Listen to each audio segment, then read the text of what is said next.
ಮಾಡ್ತಿದ್ದೀರಾ? ಆಫೀಸಿಂದ ಕಾಲ್ ಬಂದಿತ್ತು ಮಲ್ಲಿ, ಒಂದು ಇಂಪಾರ್ಟೆಂಟ್ ಕಾಲು, ಅದಕ್ಕೆ ಮಾತಾಡ್ತಾ ಇದ್ದೆ.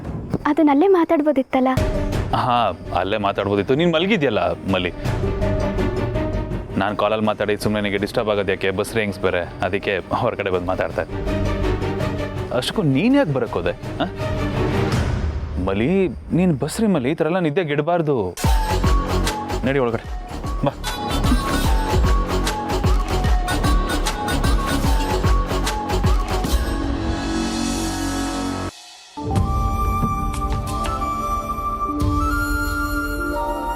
ಮಹಿಮಾ, ಕೂತ್ಕೋ ಕೂತ್ಕೋ ಕಂದ, ಕೂತ್ಕೋ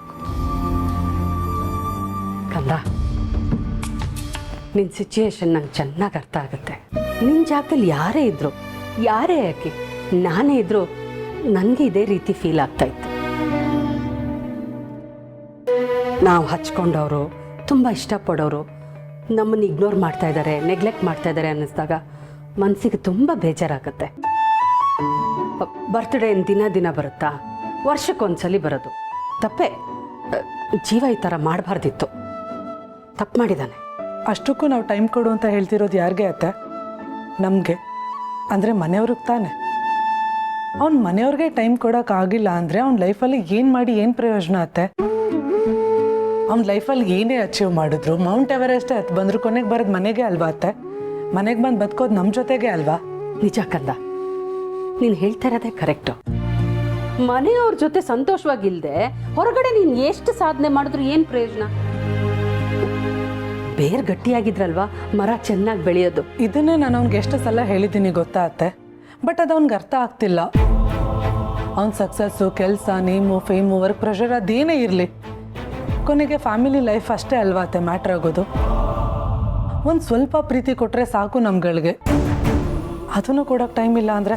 ನೀನು ಹೇಳಿದಷ್ಟು ನಿಜ, ನೀನೇ ಸರಿ. ನಮ್ಮ ಅಣ್ಣನೂ ಬಿಸ್ನೆಸ್ ಮ್ಯಾನೆ, ಅವನೆಲ್ಲಾನು ಮ್ಯಾನೇಜ್ ಮಾಡ್ತಾನೆ. ಎಷ್ಟೇ ಬ್ಯುಸಿ ಇದ್ರೂ ನಮ್ಮ ಜೊತೆಗಿದ್ದಾಗ ಬರೀ ನಮ್ಮ ಜೊತೆ ಮಾತ್ರ ಇರ್ತಾನೆ. ಅವ್ನ ಕೆಲಸನ ಟೆನ್ಷನ್ನ ನಮ್ಮ ಮಧ್ಯೆ ತರಲ್ಲ.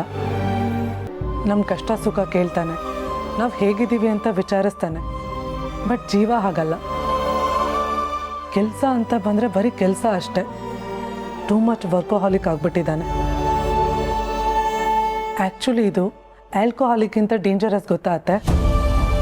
ರಿಲೇಷನ್ಶಿಪ್ಪೇ ಸುತ್ತೋಗುತ್ತೆ. ಅದು ಅವ್ನಿಗೆ ಅರ್ಥ ಆಗ್ತಿಲ್ಲ.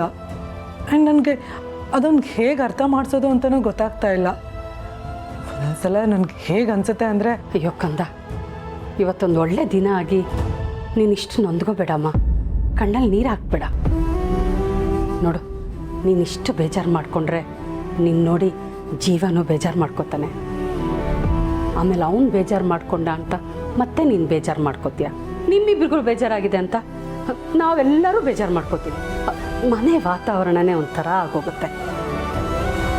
ಪ್ಲೀಸ್ ಇದೊಂದು ಸಲ ಅವನಿಗೆ ಕ್ಷಮಿಸ್ಬಿಟ್ಟು ಸಮಾಧಾನ ಮಾಡ್ಕೊ. ಐಮ್ ಸಾರಿ ಅತ್ತೆ.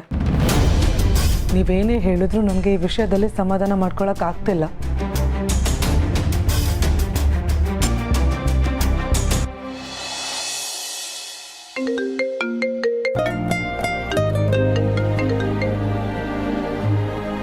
ಹೇಳಪ್ಪ ಆನಂದ, ಏನು ಬೆಳಗ್ಗೆ ಬೆಳಗ್ಗೆ ಫೋನ್ ಮಾಡಿಬಿಟ್ಟಿದ್ಯಾ? ಅದೇ ಗೆಳೆಯ, ಆಫೀಸಲ್ಲಿ ಸಮಸ್ಯೆ ಆಗಿದೆಯಲ್ಲ, ಅದ್ರ ಬಗ್ಗೆ ಒಂದು ಇನ್ಫಾರ್ಮೇಷನ್ ಇತ್ತು, ಅದು ನಿಂಗೆ ಹೇಳೋಣ ಅಂತ ಫೋನ್ ಮಾಡಿದ್ದೀನಿ ಕಣ. ನೀನು ಹೇಳಿದಾಗೆ ಎಲ್ಲ ಚೆಕ್ ಮಾಡಿಸಿದ್ದೀನಿ, ಡೀಟೇಲಾಗಿ ವಿಚಾರಿಸಿದ್ದೀನಿ. ನಮ್ಮ ಕಾಂಟ್ರಾಕ್ಟ್ ಡೀಟೇಲ್ಸು ಯಾರಿಂದ ಹೇಗೆ ಲೀಕ್ ಆಯಿತು ಅಂತಲೇ ಗೊತ್ತಾಗ್ತಾ ಇಲ್ಲ ಕಣ. ನಮ್ಮ ಸರ್ವರಲ್ಲಿರೋ ಎಲ್ಲ ಡೇಟಾನು ತೆಗೆಸಿ ನೋಡಿದ್ಯಾ? ಹಾಗೆಳೆಯ, ಅಷ್ಟು ಡೇಟಾನ ನಾನು ಚೆಕ್ ಮಾಡಿಸಿದ್ದೀನಿ. ನಮ್ಮ ಕಂಪನಿಯಿಂದ ಹೋಗಿರೋ ಬಂದಿರೋ ಅಷ್ಟು ಫ್ಯಾಕ್ಟ್ಸು ಮತ್ತು ಇಮೇಲ್ಗಳನ್ನೆಲ್ಲನೂ ಚೆಕ್ ಮಾಡಿಸಿದ್ದೀನಿ ಕಣೋ. ಅದರ ಪ್ರಕಾರ ನಮ್ಮ ಕಂಪನಿ ಕಾಂಟ್ರಾಕ್ಟ್ ಡೀಟೇಲ್ಸ್ನ ಯಾರೂ ಶೇರ್ ಮಾಡಿಲ್ಲ ಕಣೋ. ನನಗನ್ಸೋ ಪ್ರಕಾರ ನಮ್ಮ ಕಂಪನಿ ಕಾಂಟ್ರಾಕ್ಟ್ ಡೀಟೇಲ್ಸ್ ಎಲ್ಲ ಗೊತ್ತಿರೋರೇ ಯಾರೋ ವರ್ಬಲಿ ಕಾಲ್ ಮಾಡಿನೋ ಅಥವಾ ಡೈರೆಕ್ಟಾಗಿ ಮೀಟ್ ಮಾಡಿನೋ ಕಮ್ಯುನಿಕೇಟ್ ಮಾಡಿದ್ದಾರೆ ಅಂತ ಅನಿಸುತ್ತೆ. ನಮ್ಮ ಕ್ಲೋಸ್ ಸರ್ಕಲಲ್ಲಿರೋರೇ ಈ ಕೆಲಸ ಮಾಡಿದ್ದಾರೆ ಕಣೋ. ನಮ್ಮ ಜೊತೆಲೇ ಇದ್ದು ಬೆನ್ನಿಗೆ ಚೂರಿ ಹಾಕೋ ಕೆಲಸ ಮಾಡಿದ್ದಾರೆ. ಓಕೆ, ನೋಡೋಣ ಬಿಡು.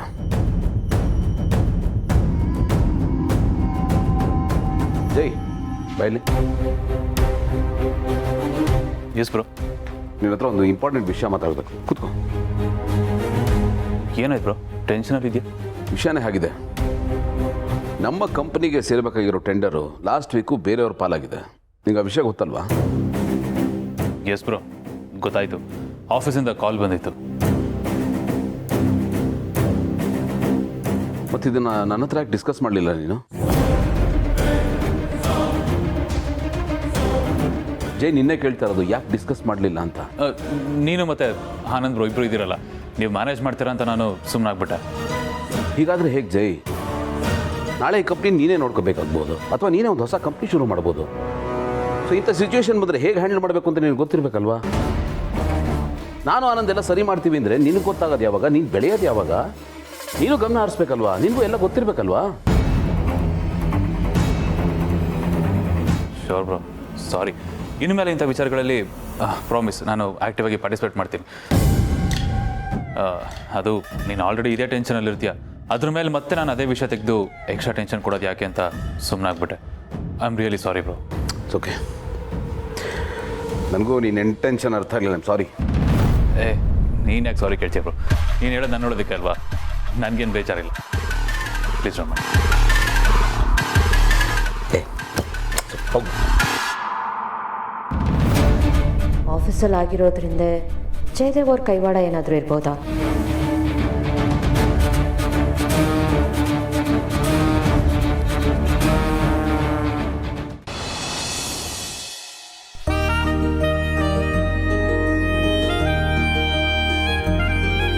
ಮಲ್ಲಿ, ಅಕ್ಕರೆ ಇಲ್ಲೇನು ಮಾಡ್ತಿದ್ಯಾ? ಏನಿಲ್ಲ ಅಕ್ಕರೆ, ಹಂಗೆ ಸುಮ್ಮನೆ ನೋಡ್ಕೊಂಡು ನಿಂತಿದ್ದೆ. ಗುಡ್. ಯಾವಾಗಲೂ ಒಳಗಡೆನೇ ಇದ್ದು ಉಸಿರುಗಟ್ಟೋದಕ್ಕಿಂತ ಈ ರೀತಿ ಹೊರಗೆ ಬಂದು ನಿಂತ್ಕೋಬೇಕು. ಫ್ರೆಶ್ ಗಾಳಿ ಸಿಗುತ್ತೆ.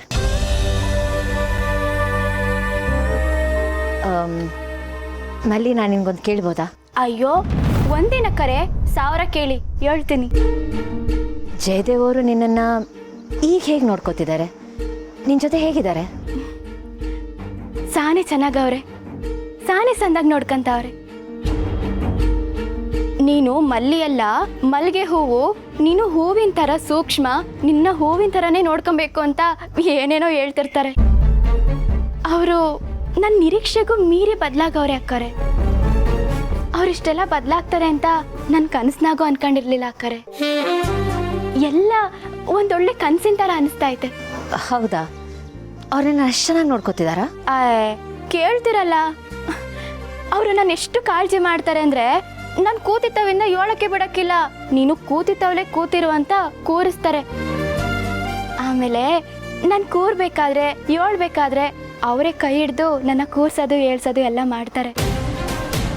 ನನ್ಗೆ ಊಟ ಮಾಡಿಸ್ತಾರೆ, ಕಾಲೊತ್ತು ಕೊಡ್ತಾರೆ, ಸೀರೆ ಅದು ಇದು ಅಂತ ನಾನು ಕೇಳಿದ್ದೆಲ್ಲ ತಂದು ಕೊಡ್ತಾರೆ. ನಾನು ಕಣ್ಣಾಗಿ ತೋರಿಸಿದ್ನ ಅವರು ತಲೆ ಮೇಲೆ ಹೊತ್ಕೊಂಡು ಮಾಡ್ತಾರೆ. ಅಂಬಾರಿ ಇಲ್ದಿದ್ರು ನನ್ನನ್ನು ಒಳ್ಳೆ ರಾಣಿ ಥರ ಮೆರೆಸ್ತಾರೆ ಅಕ್ಕರೆ. ಇಡೀ ಜಗತ್ನಲ್ಲಿ ನನ್ನಷ್ಟು ಅದೃಷ್ಟವಂತೆ ಪುಣ್ಯವಂತೆ ಬೇರೆ ಯಾರು ಇರಕ್ಕೆ ಸಾಧ್ಯನೇ ಇಲ್ಲ ಅನ್ನಿಸ್ತಾ ಐತೆ. ನನ್ನನ್ನು ಅಷ್ಟು ಸಂದಾಗಿ ನೋಡ್ಕೊಂತವ್ರೆ. ಜಯದೇವ್ ಅವರು ಇಷ್ಟೊಂದು ಒಳ್ಳೆಯವರಾಗ್ಬಿಟ್ಟಿದ್ದಾರಾ? ಏನ್ ಗೊತ್ತಾ ಅಕ್ಕರೆ, ಅವರು ಅವಾಗ ನನ್ನ ಮೊದಲನೇ ಸಲ ಸಿಕ್ಕಾಗ ನನ್ನ ಪ್ರೀತಿಸ್ತಿದ್ರಲ್ಲ, ಇವಾಗಂತೂ ಅದಕ್ಕಿಂತ ಹೆಚ್ಚಿನದಾಗಿ ಪ್ರೀತಿಸ್ತಾವ್ರೆ. ನನಗಿವಾಗ ಯಾವ ಭಯನೂ ಇಲ್ಲ. ನಿಮ್ಮ ಜೊತೆ ಅವರೇ ನಾನು ಇವಾಗ ನೋಡ್ಕೊಳಕ್ಕೆ. ನೀವಿಬ್ರು ನಂಗೊಂಥರ ಬಾಡಿ ಗಾರ್ಡ್ಸ್ ಇದ್ದಂಗೆ. ನಂಗೆ ಇಬ್ಬಿಬ್ರು ಬಾಡಿ ಗಾರ್ಡ್ಸು, ಯಾರಿಗಂಟು ಯಾರಿಗಿಲ್ಲ ಅಲ್ವಾ ಅಕ್ಕರೆ? ಜಯದೇವ್ ಅವರು ಇಷ್ಟು ಬದಲಾಗಿದ್ದಾರೆ ಅಂದರೆ ನಂಬೇಕಾ ಬಿಡಬೇಕಾ ಒಂದು ಗೊತ್ತಾಗ್ತಿಲ್ಲ.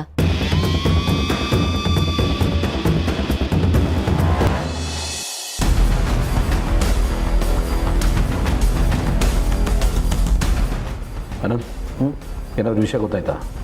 ಇಲ್ಲ ಗೆಳೆಯ, ಏನೂ ಗೊತ್ತಾಗ್ತಾ ಇಲ್ಲ. ಓಕೆ, ನಾವೊಂದು ಇಂಟರ್ನಲ್ ಎನ್ಕ್ವೈರಿ ಮಾಡೋಣ. ಇಂಥ ಚೀಪ್ ಕೆಲಸ ಯಾರು ಮಾಡಿದ್ದಾರೆ ಅಂತ ನನಗೆ ಆದಷ್ಟು ಬೇಕು ಗೊತ್ತಾಗಬೇಕು. ಅವ್ರು ಯಾರೇ ಆಗಿದ್ರು ಸರಿ, ನಾನು ಮಾತ್ರ ಸುಮ್ಮನೆ ಬಿಡಲ್ಲ. ಹೇ ಗೆಳೆಯ, ಯಾಕೋ ಇಷ್ಟೊಂದು ಹಾರ್ಷ್ ಆಗ್ತಾ ಇದೆಯಾ? ಸ್ವಲ್ಪ ಕೂಲಾಗಿರೋ ಪ್ಲೀಸ್. ಕೂಲಾಗಿ ಹುಡ್ಕೋಣ, ಗೊತ್ತಾಗುತ್ತೆ. ಈ ವಿಷಯನ ನಾನು ಲೈಟಾಗಿ ತೊಗೊಳಕ್ಕೆ ರೆಡಿ ಇಲ್ಲ ಅಂತ. ಯಾವುದಾದ್ರೂ ಏಜೆನ್ಸಿ ನೋಡು, ಕೇಸ್ನವ್ರಿಗೆ ಒಪ್ಸು. ನಮ್ಮ ಕಂಪ್ನಿ ಇನ್ಫಾರ್ಮೇಷನ್ನ ಯಾರು ಲೀಕ್ ಮಾಡಿದ್ದಾರೆ ಅನ್ನೋದು ನನಗೆ ಗೊತ್ತಾಗಬೇಕು, ಆದಷ್ಟು ಬೇಗ. ಓಕೆ.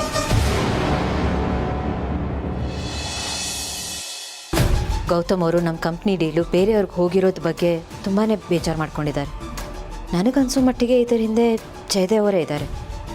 ಗೌತಮ್ ಅವರು ಜಯದೇವ್ ಅವ್ರನ್ನ ಪ್ರಶ್ನೆ ಮಾಡಿದಾಗ ಅವ್ರ ಉತ್ತರ ಕೊಟ್ಟ ರೀತಿ, ಅವ್ರ ಬಾಡಿ ಲ್ಯಾಂಗ್ವೇಜು, ಎಕ್ಸ್ಪ್ರೆಷನ್ಸ್ ಅದನ್ನೆಲ್ಲ ನೋಡ್ತಿದ್ರೆ ಈ ಕೆಲಸ ಅವರೇ ಮಾಡಿದ್ದಾರೆ ಅನಿಸುತ್ತೆ. ಆದರೆ ಬರೀ ಅನುಮಾನ ಪಟ್ಟರೆ ಸಾಲದು, ಅದಕ್ಕೆ ಸಾಕ್ಷಿನೇ ಬೇಕು. ಪ್ರಾಜೆಕ್ಟ್ ಸಂಬಂಧಪಟ್ಟ ಡೀಟೇಲ್ಸು ಹೇಗೆ ಲೀಕ್ ಆಯಿತು ಅದನ್ನು ಫಸ್ಟ್ ತಿಳ್ಕೊಳ್ಬೇಕು. ಆದರೆ ಅದನ್ನು ಹೇಗೆ ತಿಳ್ಕೊಳ್ಳೋದು?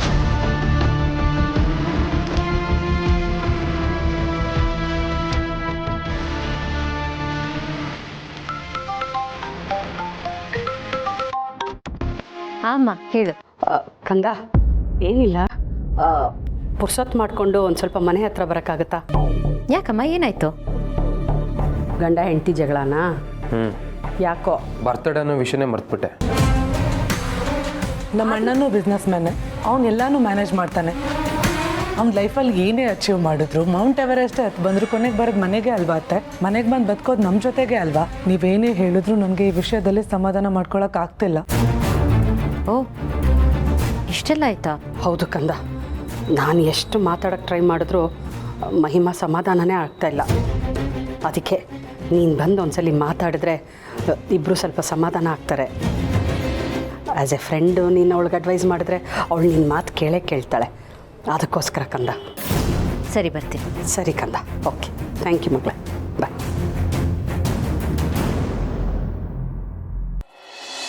ಅಜ್ಜಿ, ಒಂದು ಒಳ್ಳೆ ಕೆಲಸದ ಮೇಲೆ ಹೊರಗಡೆ ಹೋಗ್ತಾ ಇದ್ದೀನಿ.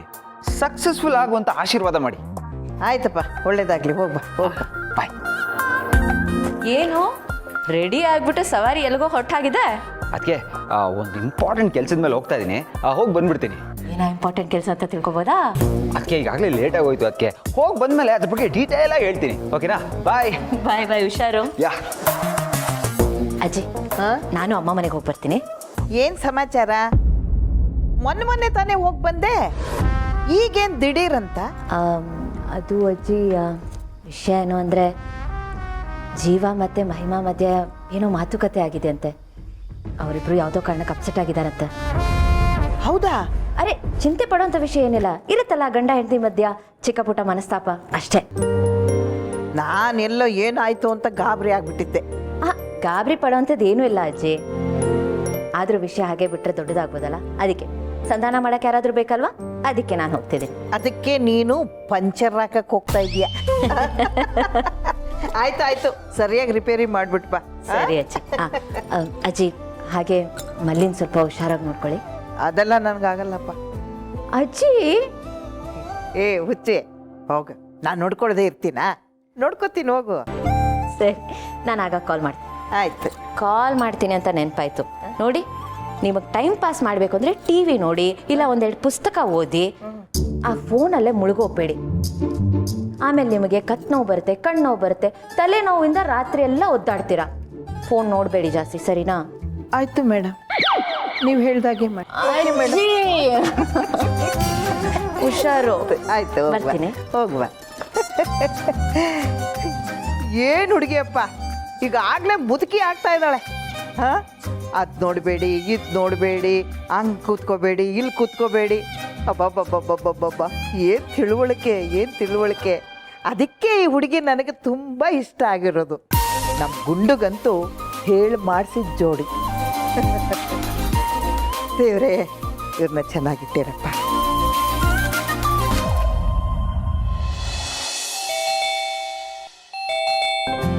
ಬಂದೆ. ಪಾರ್ಥ, ಬಾಪ, ಹೇಗಿದ್ಯಾ? ಚೆನ್ನಾಗಿದ್ದೀನಿ. ಅದು ಕೂತ್ಕೋ. ಯಾ ಏನಪ್ಪ ದಿಢೀರಂತ? ಅದೇ, ಅದು ಹೀಗೆ ನಾನು ನಿಮ್ಮ ಅಪಾರ್ಟ್ಮೆಂಟ್ ಮುಂದೆ ಪಾಸ್ ಆಗ್ತಿದ್ನಾ, ಹಾಗೆ ಎಲ್ರೂ ಮಾತಾಡ್ಸ್ಕೊಂಡು ಹೋಗೋಣ ಅಂತ ಬಂದೆ. ಆಮೇಲೆ ಪಾಸ್ ಆಗಿ ಹೋದ್ಮೇಲೆ ಅಯ್ಯೋ ಮನೆಗೆ ಹೋಗ್ಲಿಲ್ವಲ್ಲ ಅಂತ ಗಿಲ್ಟ್ ಆಗೋದು ಬೇಡ ಅಲ್ವಾ? ಕರೆಕ್ಟ್, ಗಿಲ್ಟ್ ಆಗ್ಬಾರ್ದು. ಎಕ್ಸಾಕ್ಟ್ಲಿ. ಹಾಯ್. ಹಾಯ್ ಕಂದ, ಇವ್ರಿಗೆ ಕಾಫಿ ಇಡಮ್ಮ. ಹಾಂ. ಅದೇ, ಅಂಕಲ್ ಇಲ್ಲಿ ಕಾಣಿಸ್ತಾ ಇಲ್ಲ. ನನ್ಗೆ ಒಂದು ಅರ್ಥ ಆಗಲ್ಲ ಪಾರ್ಥ, ನೀನು ನನ್ನ ಅತ್ತೆ ಅಂತ ಕರಿತೀಯಾ, ಇವ್ರನ್ನ ಅಂಕಲ್ ಅಂತ ಕರಿತೀಯಾ? ಇದು ಯಾವ ಥರ? ಅದು ಅತ್ತೆ, ನಿಮ್ಗೆ ಯಾರಾದರೂ ಆಂಟಿ ಅಂತ ಕರೆದ್ರೆ ಸಿಟ್ಟು ಬರುತ್ತಲ್ವಾ? ಅದಕ್ಕೆ ನಾನೇ ಆಂಟಿ ಅನ್ನೋದನ್ನ ಅತ್ತೆ ಕನ್ವರ್ಟ್ ಮಾಡ್ಕೊಂಬಿಟ್ಟೆ. ಬಟ್ ಅಂಕಲ್ನ ಮಾತ್ರ ಅಂಕಲ್ ಅಂತಾನೆ ಇಟ್ಟಿದ್ದೀನಿ. ಯಾಕೆಂದ್ರೆ ನಮ್ಮ ಬಾಯ್ಸ್ದು ಯಾವಾಗಲೂ ತಕರಾರೇ ಇರೋದಿಲ್ಲ ನೋಡಿ. ನೀವು ಅವ್ರನ್ನ ಏನು ಬೇಕಾದ್ರೂ ಕರಿಬೋದು ಅಥವಾ ಕರೀದೇನೆ ಇರ್ಬೋದು. ಗರ್ಲ್ಸಿಗೆ ಕಂಪೇರ್ ಮಾಡಿದ್ರೆ ನಮ್ಮ ಬಾಯ್ಸೇ ಪಾಪ. ಓಹೋ, ಏನಿಲ್ಲ, ನೀವೇನು ಬಾಯ್ಸ್ ಪಾಪದವ್ರೇನಲ್ಲ, ಸುಮ್ಮನೆ ಇರು. ಅತ್ತೆ, ಅಂಕಲ್ ಯಾವಾಗ ಬರ್ತಾರೆ? ಯಾಕಪ್ಪ, ನೀನು ಹೇಳಬೇಕಿತ್ತ? ಅದು ಅತ್ತೆ, ಅಂಕಲ್ ಹತ್ರ ಏನೂ ಡಿಸ್ಕಸ್ ಮಾಡೋದಿತ್ತು. ಏನು ಡಿಸ್ಕಸ್ ಮಾಡಬೇಕು ನನಗೆ ಹೇಳು, ನಾ ಹೇಳ್ತೀನಿ. ಅತ್ತೆ, ಅದು ಬೇಸಿಕ್ಲಿ ನಾನು ಕನ್ನಡದಲ್ಲಿ ವೀಕ್ ಅಲ್ಲ, ಅದಕ್ಕೆ ಅಂಕಲ್ ಹತ್ರ ಸ್ವಲ್ಪ ಪಾಠ ಹೇಳಿಸ್ಕೊಳ್ಳೋಣ ಅಂತ. ಹಾಗೆ ಸ್ವಲ್ಪ ಡೌಟ್ಸ್ ಇತ್ತು, ಅದನ್ನೆಲ್ಲ ಕ್ಲಿಯರ್ ಮಾಡ್ಕೊಂಡು ಹೋಗೋಣ ಅಂತ ಬಂದೆ. ಹಿಂಗಾದ್ರೆ ಅಂಕಲ್ಲೇ ಕರೆಕ್ಟ್, ಅವ್ರ ಹತ್ರ ಡಿಸ್ಕಸ್ ಮಾಡೋದೆ ಕರೆಕ್ಟ್. ಮನೇಲೆಲ್ಲ ಹೇಗಿದ್ದಾರಪ್ಪ? ಎಲ್ಲ ಚೆನ್ನಾಗಿದ್ದಾರೆ ಅತ್ತೆ, ಎಲ್ಲ ಆಲ್ ಸೂಪರ್. ಹಾಯ್ ಮಾ. ಹಾಯ್ ಕಂದ, ಬಂದ್ಯಾ? ಏನು ಪಾರ್ಥ, ಮನೆಯಿಂದ ಅರ್ಜೆಂಟ್ ಕೆಲಸ ಇದೆ ಅಂತ ಹೊಟ್ಟಿದ್ರಿ, ನೀವೇನಿಲ್ಲಿ? ಅದಕ್ಕೆ ಅದು ಕೆಲಸ ಬೇಗ ಮುಗ್ದೋಯ್ತು. ಹೇಗಿದ್ರು ಇಲ್ಲೇ ಪಾಸ್ ಆಗ್ತಿದ್ನಲ್ಲ, ಹಾಗೆ ಎಲ್ರಿಗೂ ಸರ್ಪ್ರೈಸ್ ಕೊಡೋಣ ಅಂತ ಬಂದ್ಬಿಟ್ಟೆ. ಅವ್ರಿಗೆ ಕಾಫಿ ರೆಡಿ ಇದೆ, ತಗೊಂಬಂದ್ಬಿಡ್ತೀನಿ, ಮಾತಾಡ್ತೀರಿ. ನಿಮ್ಮಣ್ಣ ನಿಮ್ಗೇನೋ ಕೆಲಸ ಹೇಳಿದ್ರಲ್ಲ, ಅದು ಮುಗೀತಾ? ಬಿಗ್ರು ಯಾವುದು ಕೆಲಸ ಹೇಳಿಲ್ವಲ್ಲ ಅದಕ್ಕೆ. ಪಾರ್ಥ, ನಾನೊಂದು ಇಂಪಾರ್ಟೆಂಟ್ ವಿಷಯ ಮಾತಾಡೋದಿದೆ, ನೀವು ಕಾಫಿ ಕುಡಿದ್ಬಿಟ್ಟು ಹೊರಟ್ಬಿಡಿ, ಓಕೆನಾ? Okay okay okay. ಇಲ್ಲ, ಅಣ್ಣ ಹೇಳಿದ್ದು ನನಗೆ ನೆನಪಿದೆ, ಯಾವುದೋ ಫೈಲು ಯಾರಿಗೋ ಕೊಡಬೇಕು ಅಂತ. ಹಾಂ ಹಾಂ, ಕರೆಕ್ಟ್. ಮರ್ತೇ ಬಿಟ್ಟಿದ್ದೆ ಅದಕ್ಕೆ. ಅದೇ ಆ್ಯಕ್ಚುಲಿ ನಾನು ಅರ್ಜೆಂಟಾಗಿ ಹೋಗಬೇಕು. ಅಣ್ಣ ಒಂದು ಕೆಲಸ ಹೇಳಿದರು, ಮರ್ತ್ಬಿಟ್ಟಿದ್ದೆ ನಾನು. I have to go. Coffee ಕುಟ್ಕೊಂಡು ಹೋಗಿ. ಇಲ್ಲ, ಇದು ಅದಕ್ಕೆ ಕುಡಿತಾರೆ. ಎಸ್, ಆಫ್ ಕೋರ್ಸ್, ಪರವಾಗಿಲ್ಲ, ಇಂಪಾರ್ಟೆಂಟ್ ಕೆಲಸ ಇದೆ. ಯಾ, ಅಲ್ಲಿವಾ? ಬಾಯ್. ಹಾಂ, ಬರ್ತಾ ಇರಪ್ಪ. ಹಾಂ ಹಾಂ. ಹೇ ಅಪ್ಪಿ. ಹಾಯ್ ಅಕ್ಕ. ಅಮ್ಮ, ಜೀವ ಮತ್ತೆ ಮಹಿಮಾ ಎಲ್ಲಿದ್ದಾರೆ? ಅಯ್ಯೋ, ಇಬ್ರು ರೂಮಲ್ಲಿ ಕೂತ್ಕೊಂಡಿದ್ದಾರೆ. ಒಬ್ರು ಈ ಕಡೆ ಮುಖ ಆದರೆ ಇನ್ನೊಬ್ರು ಈ ಕಡೆ ಮುಖ. ನಾನು ಎಷ್ಟು ಮಾತಾಡಿದ್ರು ಸಮಾಧಾನ ಆಗ್ತಿಲ್ಲ. ನೀನು ಹೋಗೋದ್ಸಲಿ ಅವ್ರ ಹತ್ರ ಮಾತಾಡಿ ಸಮಾಧಾನ ಆಗ್ಬೋದು ಏನೋ. ಟ್ರೈ ಮಾಡ್ತೀನಿ. ಬಂದೆ.